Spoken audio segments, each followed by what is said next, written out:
Alright, let's get one thing straight. Being nice doesn't mean being a pushover. We've all been there, helping out, saying yes to everything, smiling through the frustration, only to feel totally drained by the end of the day. Sound familiar? Well, today we're flipping the script. I'm about to show you ways to be the nicest person in the room without being anyone's doormat. Oh yeah, we're getting real, we're getting honest, and maybe just a little controversial. Ready to shake things up? Let's do this. 1. Don't smile if you don't feel like it. Alright, here's a controversial one. Stop forcing yourself to smile if you don't feel like it. I know some of you are probably thinking, but smiling is polite. It makes people feel good, sure. But let's be real for a second. How many times have you slapped on a fake smile just to make someone else comfortable, while inside you were feeling tired, stressed, or straight up annoyed? Look, society has drilled this into us. Especially women. We're taught that smiling makes us approachable, that it's part of being nice. But you know what? Smiling when you don't mean it is exhausting. It's like putting on a mask that says, hey, everything's fine, when deep down it's not. There was this one time when I was at a party. Everyone's chatting, having a good time, and I was absolutely done. You know that feeling when you've hit your social limit, but instead of leaving or just being neutral, I kept smiling like I was on some twisted customer service shift. And guess what? No one noticed I wasn't okay. Why? Because I was putting on that fake smile.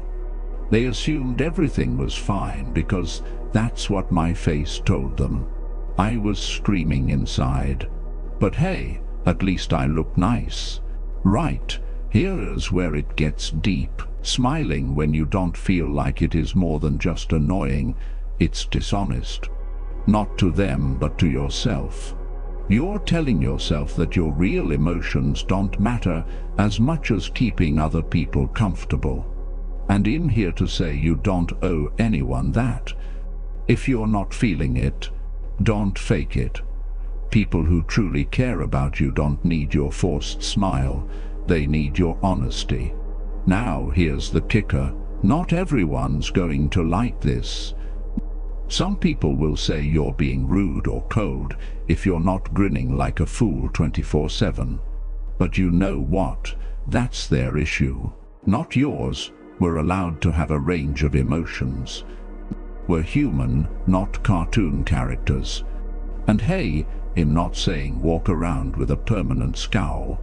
If you're genuinely feeling happy, smile away, but when you're not, just let your face relax. Trust me, it's freeing. And guess what? You'll still be a nice person, just one who's honest with themselves. That's real kindness. At the end of the day, the world doesn't need more fake smiles. It needs more realness, real joy when you feel it, and real space for whatever else you're going through. Smiling when you don't feel like it isn't a sign of kindness, it's a sign of suppression. And the first person you owe kindness to is yourself. 2. Respect yourself as much as you respect others. Alright, let's dive into one that might ruffle some feathers. Respect yourself as much as you respect others. Sounds simple, right? But hold up. When was the last time you really did that? Think about it. We're out here bending over backward to make sure everyone else is happy, comfortable, and feeling good. But when it comes to ourselves, well, take the scraps. Right, let me tell you something that might be a little controversial. Putting yourself first is not selfish. Yep, I said it. And before anyone jumps in with, but we're supposed to be selfless. Look, selflessness is great and all, but not when it turns into self-neglect.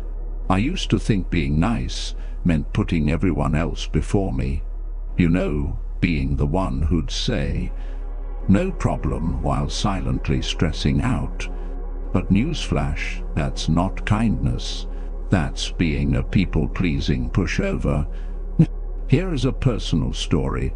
A few years ago, I had this friend who would constantly ask me for favors, rides, help moving, advice at 2 a.m. And I'd always say yes. Because hey, that's what a good friend does. Right, but the thing is, every time I said yes to them, I was saying no to me. I was sacrificing my time, my energy, and sometimes even my own plans just to be nice. And you know what? I didn't even respect myself enough to see that I was being taken advantage of. It wasn't until I was completely burnt out, like exhausted, that I realized something. I was showing them way more respect than I was giving to myself. I'd never treat someone else the way I was treating myself. That hit me hard. Now, here is where it gets controversial. You are not responsible for everyone else's happiness.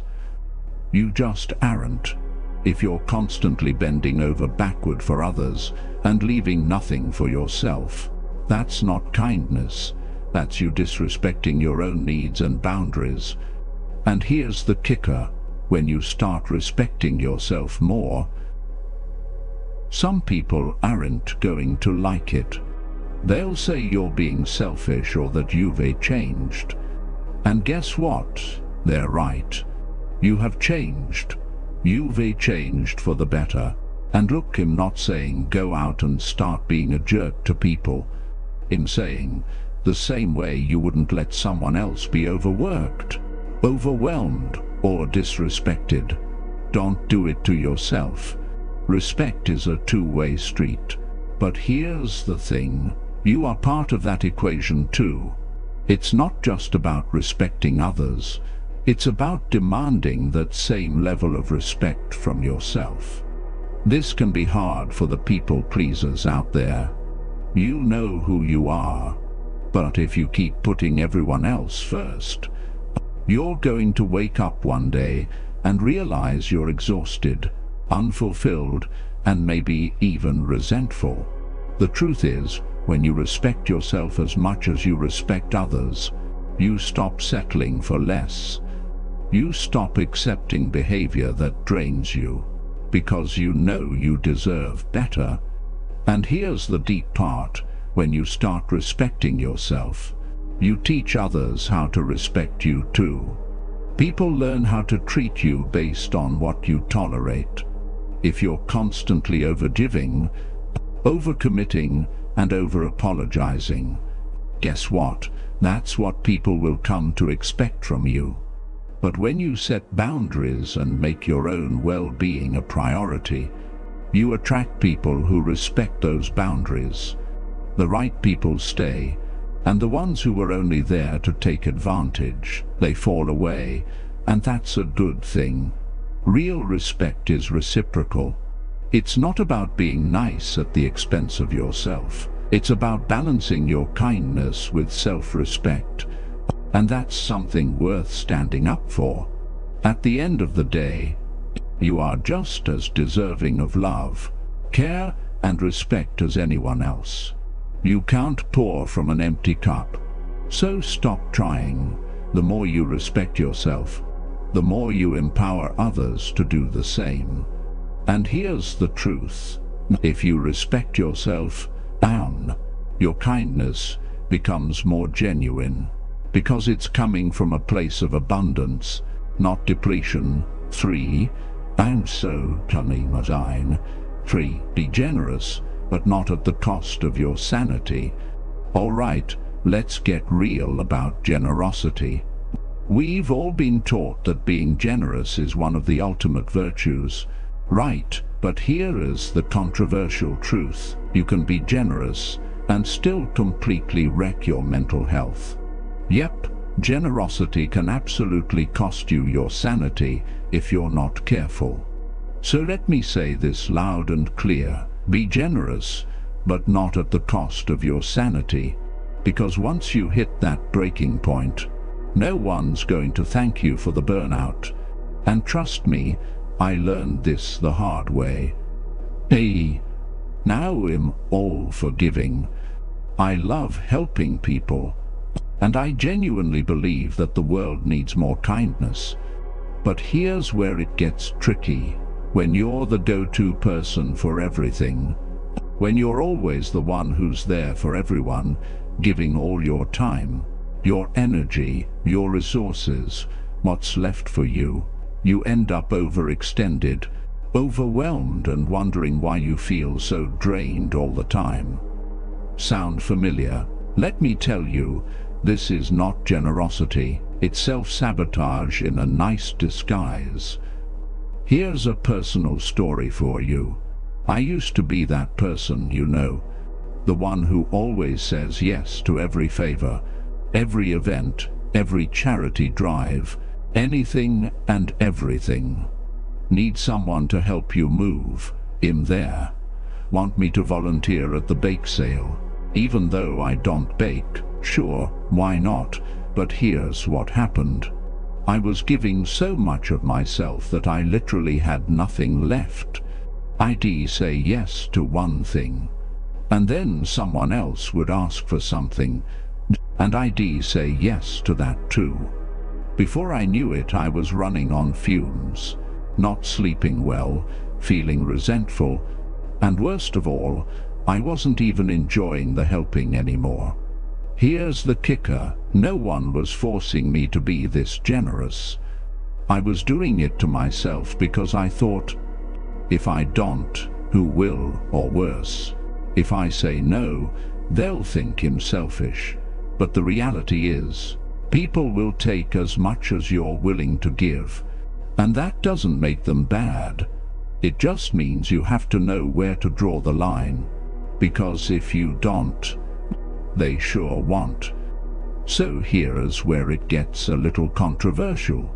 You are allowed to say no, even if it's for a good cause. You don't owe the world every last ounce of your energy. If saying yes to someone else means saying no to your own peace of mind, your own time, or your own well-being, then guess what? You've crossed the line from generosity into self-sacrifice, and no one benefits from that, not even the people you're trying to help. And let's not forget the guilt that comes with it. Right, oh, I should help because I'm a good person, or if I don't do it, they'll think I'm rude. Newsflash, you can be generous and still set boundaries. In fact, real generosity requires boundaries. Without them, you're not giving freely, you're giving out of obligation. And that's not the same thing. Want to know how I fixed this? I started prioritizing my own sanity. I created a little rule. Before I say yes to anything, I ask myself, can I do this without losing my mind? If the answer is no, I politely decline. And let me tell you, the first few times I said no, I felt like I was letting people down. But you know what? No one freaked out. The world kept turning. People found other ways to get things done, and I didn't end up in a corner, curled up in the fetal position from burnout. Here's the deep message. Generosity without limits is unsustainable. If you give and give and give without ever recharging yourself, you're going to hit a breaking point. And when you do, it's not just you who suffers, your generosity suffers too. You can't pour from an empty cup. As the saying goes, the people who genuinely care about you don't want you to sacrifice your mental health for them. And if they do, well, maybe they're the ones who need to rethink their version of generosity. Being generous should feel good. It should come from a place of abundance, not from a place of depletion. When you give from a full cup, you're able to show up in a way that's authentic, loving, and sustainable. But when you give until there's nothing left, you're not being generous, you're abandoning yourself. And no one, I mean no one, is worth that. True generosity starts with you. It starts with understanding your limits and respecting them. It's about realizing that giving to others shouldn't come at the expense of your well-being.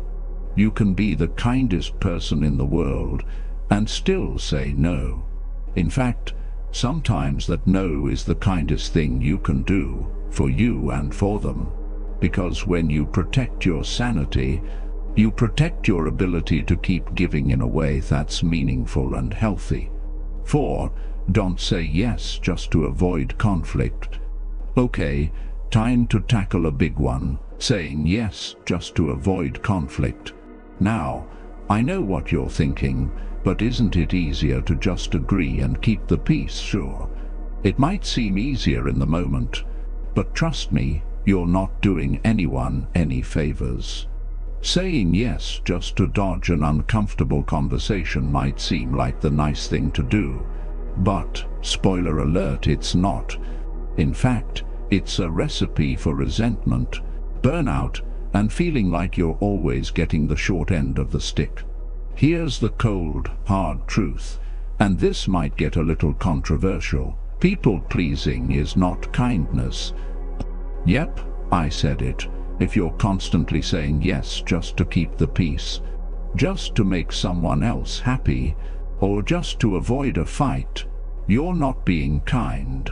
You're being a doormat, and that's not helping anyone, least of all yourself. So stop acting like yes is the magic word that's going to fix everything. Sometimes the most powerful thing you can say is no. Let me tell you a story. I used to be the queen of saying yes to avoid conflict, whether it was agreeing to plans I didn't want to do, taking on extra work when I was already swamped, or just going along with something to avoid an argument. I'd always choose the easy way out. I thought I was being easygoing and keeping the peace, but inside I was slowly simmering with frustration. And here's what happened. Every time I said yes when I didn't mean it, I felt a little piece of my self-respect crumble. I'd walk away thinking, why did I agree to that? But I'd convince myself it was easier than dealing with confrontation. Now here's the kicker. Saying yes to avoid conflict doesn't actually avoid conflict. It just delays it. And guess who ends up paying the price? You. You're left doing things you don't want to do, spending time in places you don't want to be, or carrying responsibilities that aren't yours, all because you were too afraid to say no. It's like you're signing a contract of resentment every time you say yes, just to keep someone happy. And you know what's crazy? Most of the time, people aren't even upset when you say no. We build up this whole scenario in our heads where we think saying no will lead to a fight or someone's going to hate us forever. But that's not what happens. 9 times out of 10, the other person moves on, finds someone else, or just gets over it. Meanwhile, you're sitting there kicking yourself for agreeing to something you didn't want to do in the first place. Sound familiar? Here is the controversial part. It's okay to prioritize your own comfort over someone else's expectations. You don't owe anyone a yes just because they ask for it. Saying yes to avoid conflict might make you feel like you're being nice, but in reality, you're setting yourself up for a whole lot of unnecessary stress. And here's something people don't talk about enough. When you constantly agree to things you don't want, you're lying to yourself and to the other person. Yeah, I said it. It's a lie.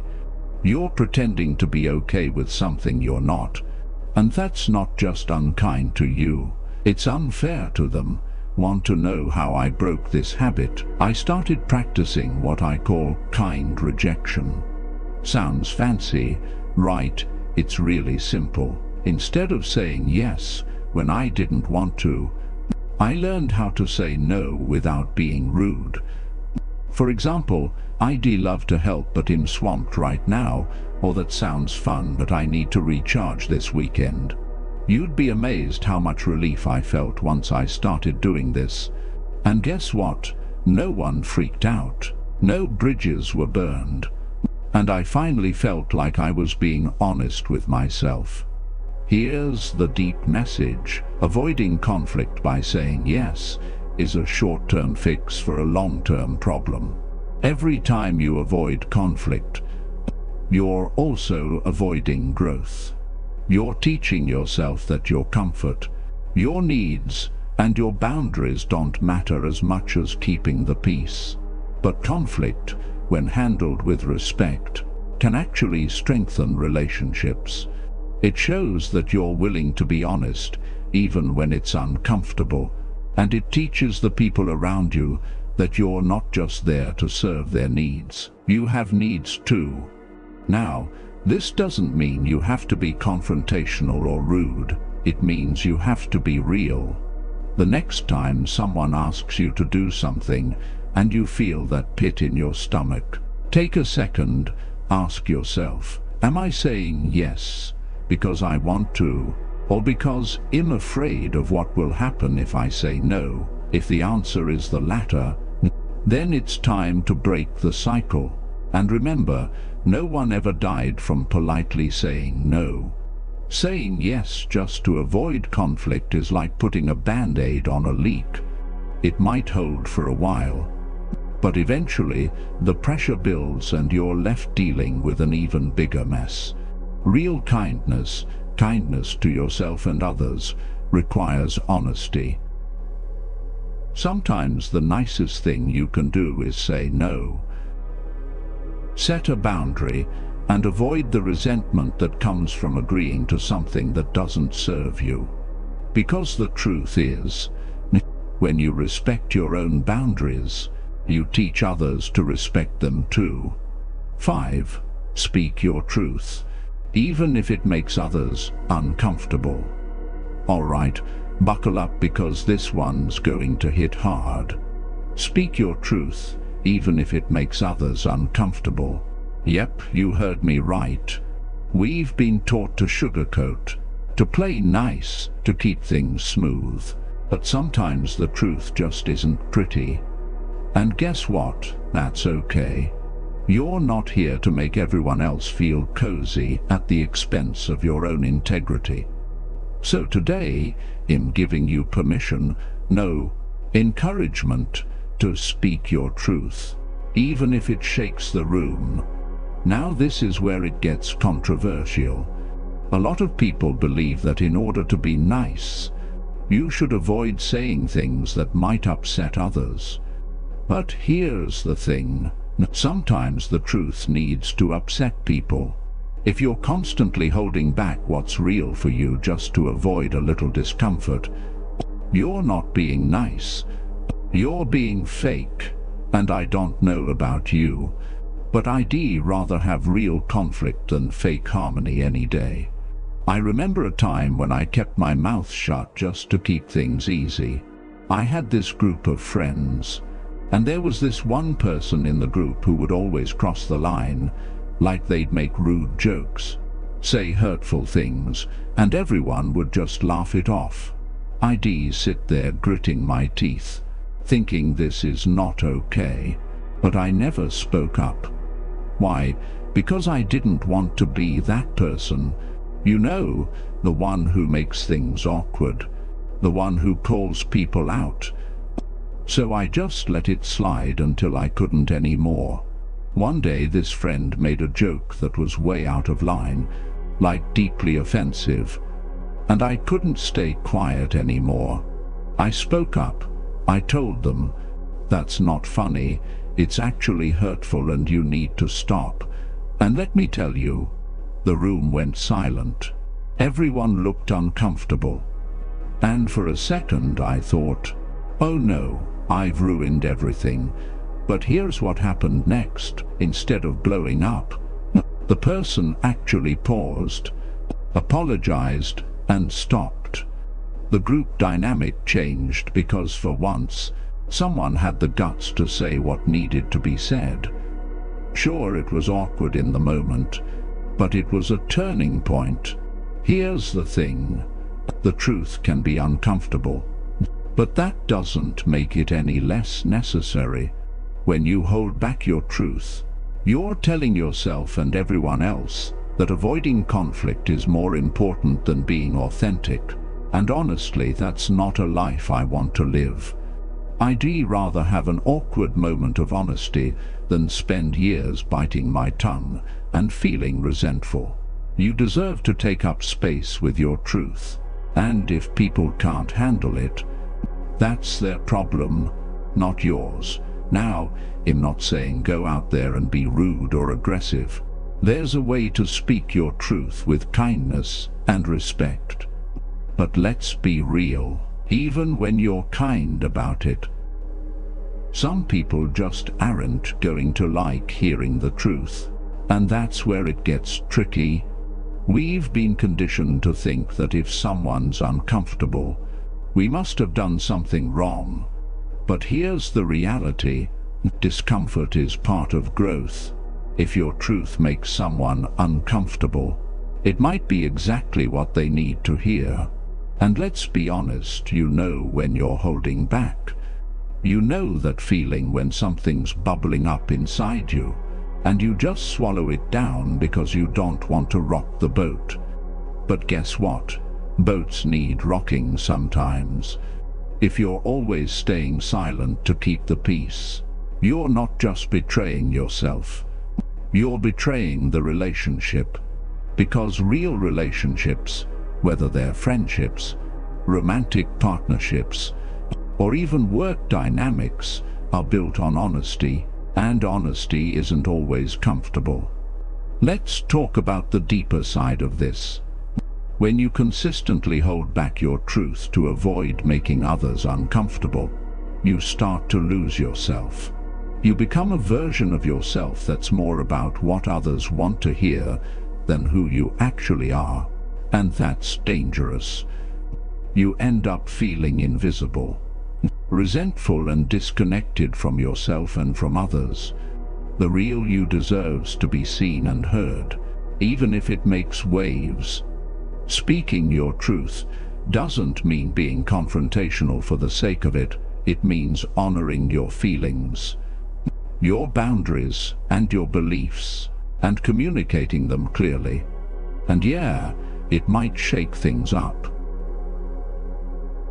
Some people might get uncomfortable, some relationships might change, but you know what? That's okay. The people who truly value you will stick around. They'll respect you for being real. And the ones who can't handle it, well, maybe they were only sticking around because you were giving them the version of you they wanted, not the version of you that's real. And here's the funny part. Once you start speaking your truth, you'll realize that the discomfort doesn't last forever. In fact, it's often way shorter than the anxiety you feel from keeping quiet. Sure, the moment might be awkward, but it passes, and after, you feel this incredible sense of relief, like you finally exhaled after holding your breath for too long. Trust me, the truth feels a whole lot lighter than the weight of silence. At the end of the day, speaking your truth isn't about making others uncomfortable. It's about being true to yourself. When you consistently tell the truth, even when it's hard, you set yourself free from the burden of pretending, from the weight of unspoken resentment, and from the fear of what others might think. Your truth is your power, and if speaking it shakes things up, that's just the price of living authentically, and honestly, it's worth it. 6. Say no without explaining yourself. Alright, get ready for some real talk. You don't owe anyone an explanation when you say no. That's right, you can say no, Full stop. No apologies. No justifications. No long-winded explanations about why you can't make it. I know it sounds radical, but trust me, it's a game changer. And here's where it gets controversial. People will be uncomfortable with this because society has trained us to think we always have to justify our boundaries. But guess what, you don't. I remember when I first tried this. Someone asked me to help them move, you know. One of those requests that sounds simple, but you know it's going to turn into an all-day, backbreaking event. I had no interest in doing it, but I used to be the kind of person who would say yes, then come up with a half-baked excuse to back out later, or worse, do it and resent them the whole time. But that day, I decided to try something new. I just said, "No, I can't," and then I stopped talking. It felt so awkward, like I was supposed to fill the silence with an excuse. But here's the kicker, they didn't ask for one. They just said, "Oh, okay," and moved on. And that's when it hit me. People don't need explanations as much as we think they do. We've been conditioned to believe that every no needs to come with a reason, like a permission slip signed by the universe. But the truth is, no is a complete sentence. It stands on its own. If you don't want to do something, or you don't have the energy for it, that's enough.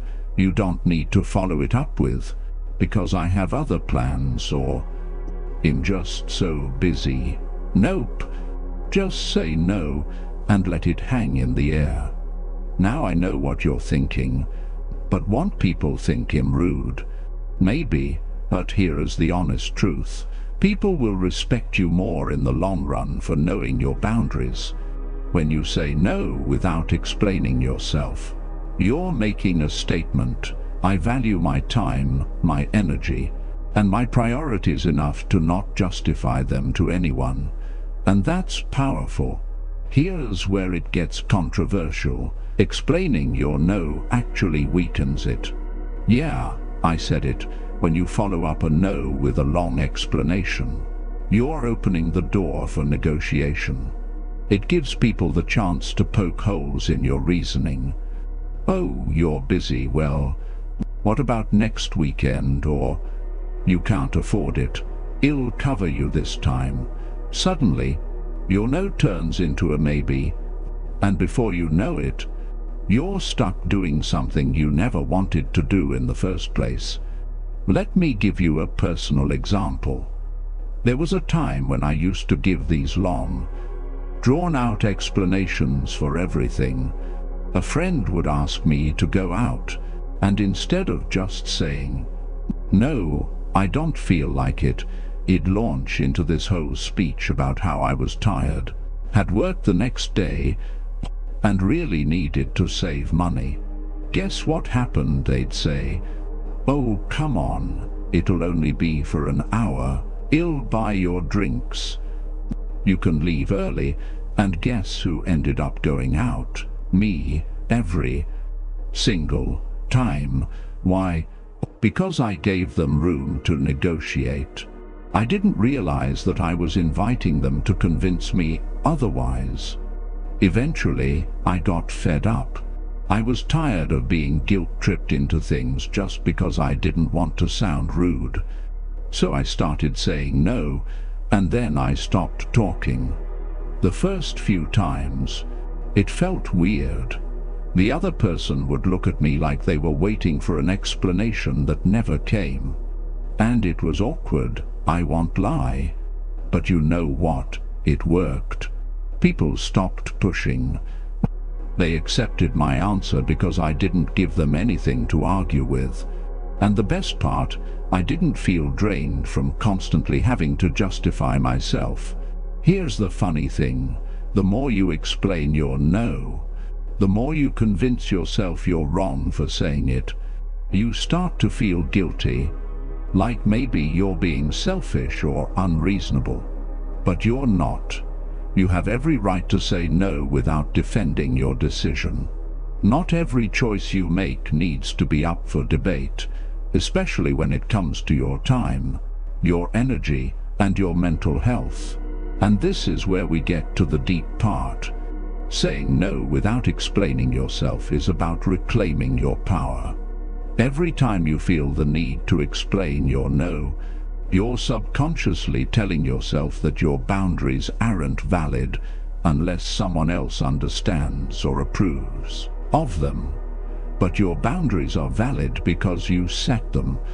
You don't need anyone's permission to protect your time, energy, or peace of mind. Think about it. If you say yes to everything just because you're afraid of what people might think, what does that say about how you value yourself? Saying no without an explanation sends a clear message, not just to others, but to yourself, that your needs are important, even if they make others uncomfortable.